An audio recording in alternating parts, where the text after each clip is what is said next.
क्या बाजार यहां से चलने के लिए तैयार है? क्या यह लपकने का मौका है या फिर अभी थोड़ा वेट कर लें? क्योंकि ऐसा नहीं कि स्ट्रक्चर इंप्रूव हो गया हो। लगातार हमने सेल ऑफ देखी है, 22,000 के नीचे भी निफ्टी ने गोता लगाया था। तो जो भी आपको करना है अभी भी बहुत सोच समझ के करना है। इंडेक्स की रणनीति लेंगे, आखिरी के 3 घंटे में निफ्टी में क्या कोई ट्रेड बन रहा है यह भी समझने की कोशिश करेंगे।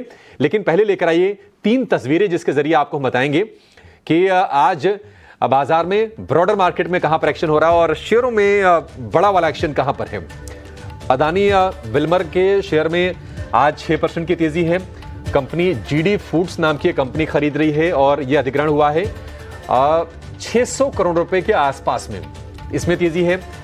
क्रूड में जिस तरह से नरमी आई है, भाव निकल गए थे $70 के भी नीचे, तो उसके बाद हम देख रहे हैं कि जो भी फायदे वाले शेयर है क्रूड की गिरावट से, चाहे वो ऑयल मार्केटिंग हो, टायर हो, पेंट हो, वहां पर बाइंग हो रही है।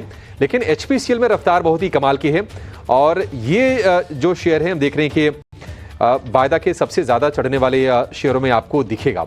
अच्छी रफ्तार आज ऑयल एंड गैस शेयरों में है। एमजीएल में भी अच्छी तेजी है, ऑयल इंडिया में अच्छी तेजी है। और तीसरी तस्वीर है जेएसडब्ल्यू एनर्जी की।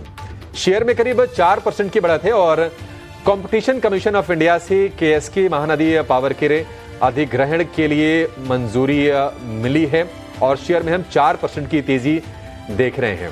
तो ये बढ़िया माहौल, तेजी वाले शेयर ही आपको आज दिख रहे हैं। स्क्रीन हरी है, कॉन्फिडेंस भी थोड़ा बढ़ा हुआ होगा। शेयरों पर जरा व्यू लेते हैं और हमने जो 3 तस्वीरें आपको दिखाई उनके बारे में ही जरा एक बार व्यू लेते हैं और समझते हैं कि आपको करना क्या चाहिए।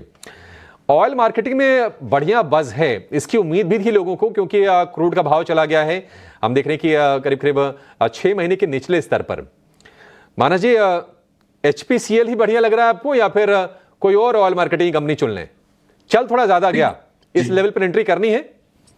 बिल्कुल, देखिए एचपीसीएल बीपीसीएल चार्ट्स पे दोनों अच्छे लग रहे हैं, लेकिन शायद आज के लिए देर हो चुकी है। एक्चुअली पोजीशन कल ही बनाई जा सकती थी, एक बाउंस बैक प्ले हो सकता था, लेकिन क्योंकि स्टॉक ने आज दोनों स्टॉक ने, स्पेशली बीपीसीएल ने अपने 22 मूविंग एवरेज को ब्रेक किया है, तो एक छोटे से करेक्शन का इंतजार कर लें। 254 से 252 इस रेंज में खरीदारी करेंगे बीपीसीएल में। स्टॉप लॉस लगाएंगे 248 का और टारगेट सेट करेंगे 265 के। ठीक है, ये आपके लिए रिकमेंडेशन होगी।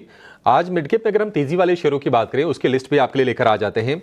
आज कल्पतरू प्रोजेक्ट्स में अच्छी तेजी है, आईएफएल फाइनेंस में भी बढ़िया तेजी है, एनबीसीसी काफी ज्यादा करेक्शन का शिकार हुआ है, इंफ्रा रेटेड कंपनी है, एनबीसीसी में बढ़िया तेजी है, जिंदल सॉ, और इसके अलावा आईटी वाले जो शेयर हैं, परसिस्टेंट हो गया, साइंट हो गया, उसमें तेजी है, चंबल फर्टिलाइजर और टाटा टेली में भी आज हम अच्छी तेजी के साथ कारोबार होते हुए देख रहे हैं।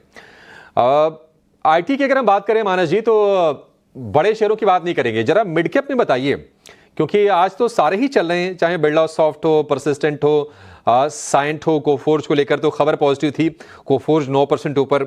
अभी कहीं मौके हैं या फिर जिन्होंने लॉन्ग किए आज सुबह वाले सत्र में या फिर कल शाम को वो बने रहे, फ्रेश बाई कहीं कर पाएंगे?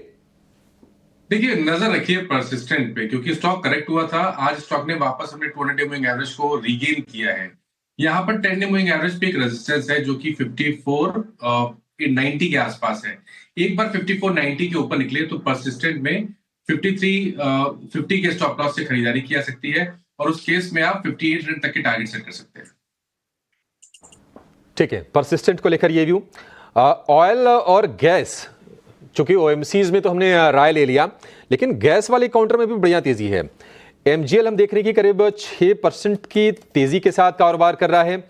आईजीएल में 2-2.25% के आसपास की तेजी है। ऊपरी स्तरों से थोड़ा सा प्रेशर दोनों के दोनों स्टॉक ने झेला है। चल पाएंगे मानस जी? व्यू आप बताइए, आईजीएल ठीक लग रहा है आपको स्ट्रक्चर वाइज या फिर एमजीएल पसंद है? नहीं, थोड़ा वेट करना बेहतर रहेगा, क्योंकि ये सही है कि रिकवरी आई है, लेकिन आईजीएल में तो अभी भी थोड़ा कॉशियस अप्रोच ही रखिए, क्योंकि हाई लेवल पे यहाँ पर सेलिंग प्रेशर देखने को मिल सकता है। तो आईजीएल में 192 के ऊपर ही खरीदारी करेंगे। हालांकि एमजीएल टेस्ट कर रहा है अपने 20 डे मूविंग एवरेज को, यहाँ पर अपॉर्चुनिटी बन सकती है, लेकिन वही कंडीशन है कि जब 1300 रुपए के ऊपर निकले तब आप एमजीएल में खरीदारी कर सकते हैं। स्टॉप लॉस 1260 के नीचे लगा सकते हैं और फिर टारगेट आप 1360 से 1380 की सेट कर सकते हैं। एक चीज और बता देते हैं आपको कि अमेरिकी राष्ट्रपति डोनाल्ड ट्रंप ने एक बार फिर से टैरिफ को लेकर भारत पर निशाना साधा है। अमेरिकी कांग्रेस को आज उन्होंने सुबह सुबह संबोधित किया। तस्वीरें हमारे पास आ रही थी। जॉइंट सेशन को पहली बार संबोधित कर रहे थे राष्ट्रपति बनने के बाद, और उन्होंने ये कहा, दोहराया इनफैक्ट, कि रेसिप्रोकल जो टैक्स है वो 2 अप्रैल से लागू होगा। आइए उनको सुनते हैं और उसके बाद आगे बढ़ेंगे। You don't make your product in America, however, under the Trump administration, you will pay a tariff, and in some cases, a rather large one. Other countries have used tariffs against us for decades, and now it's our turn to start using them against those other countries. On average, the European Union, China, Brazil, India, Mexico, and Canada, have you heard of them? And countless other nations charge us tremendously higher tariffs than we charge them. It's very unfair. India charges us auto tariffs higher than 100%. China's average tariff on our products is twice what we charge them. And South Korea's average tariff is 4 times higher. Think of that, 4 times higher. April 2nd, reciprocal tariffs kick in. And whatever they tariff us, other countries, we will tariff them. That's reciprocal, back and forth. Whatever they tax us, we will tax them. If they do non-monetary tariffs to keep us out of their market, then we will do non-monetary barriers to keep them out of our market. तो बाजार की तेजी को देखकर खुश होइए, लेकिन ये याद रखिए, डोनाल्ड ट्रंप जो कुछ भी कह रहे हैं टैरिफ को लेकर, और साफ साफ शब्दों में उन्हें भारत का नाम भी लिया, और उनकी देखिए पॉलिसी बिल्कुल साफ है, अमेरिका फर्स्ट और tit for tat. Reciprocal tariff वही है कि जितना हम पे लगेगा हम भी उतना ही लगाएंगे, और ये मतलब थोड़ा डिस्टर्बेंस तो क्रिएट करेगा ही। आज हम तेजी देख रहे हैं तो शायद थोड़ा सा इसकी सीवियरिटी कम समझ में आए, अदरवाइज मामला तो थोड़ा गंभीर है ये। चलिए शो को ये पर